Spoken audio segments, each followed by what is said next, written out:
അങ്ങനെ ടാസ്ക് തുടങ്ങിയപ്പോഴത്തേക്കും എല്ലാവരും അവരവരുടെ ബോക്സ് കയ്യിൽ പിടിച്ചുകൊണ്ട് സംരക്ഷിച്ചുകൊണ്ടിരിക്കുകയാണ്. കാരണം മറ്റുള്ളവരുടെ ബോക്സാണ് എടുത്ത് ഇതിലിടേണ്ടത്, ഡസ്റ്റ്ബിന്നിലിടേണ്ടത്. അപ്പം ബിഗ് ബോസ് പറഞ്ഞ് ഇത് റദ്ദാക്കി വീണ്ടും ഒന്നും കൂടെ സ്റ്റാർട്ട് ചെയ്യാം.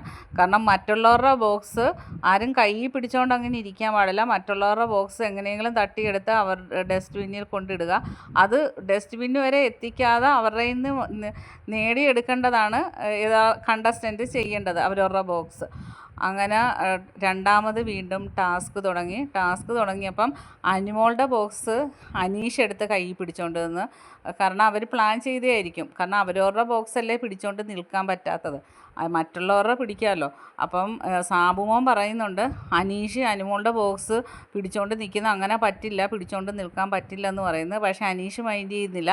പക്ഷേ ആ സമയത്തിനുള്ളിൽ സാബുമോൻ അനീഷിനോട് ഭയങ്കര വൈരാഗ്യമാണ്. ഇപ്പോൾ അനീഷിൻ്റെ ബോക്സ് തട്ടിയെടുത്ത് ഓടിപ്പോയി ഡസ്റ്റ്ബിന്നിൽ ഇടുകയാണ് ചെയ്തത്. അങ്ങനെ അനീഷ് പുറത്തായിരിക്കുകയാണ്.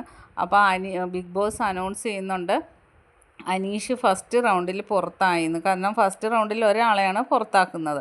അപ്പോൾ സാബുമോൻ്റെ ബോക്സും എടുത്ത് അക്ബർ ഓടി ഡസ്റ്റ്ബിന്നിൽ വരലും സാബുമോൻ അനീഷിൻ്റെ ഇട്ട് കഴിഞ്ഞ്. അതുകൊണ്ട് വീണ്ടും സാബുമോനെ പുറത്താക്കാൻ പറ്റില്ല. ഒരു റൗണ്ടിൽ ഒരാൾക്കേ പറ്റുള്ളൂ.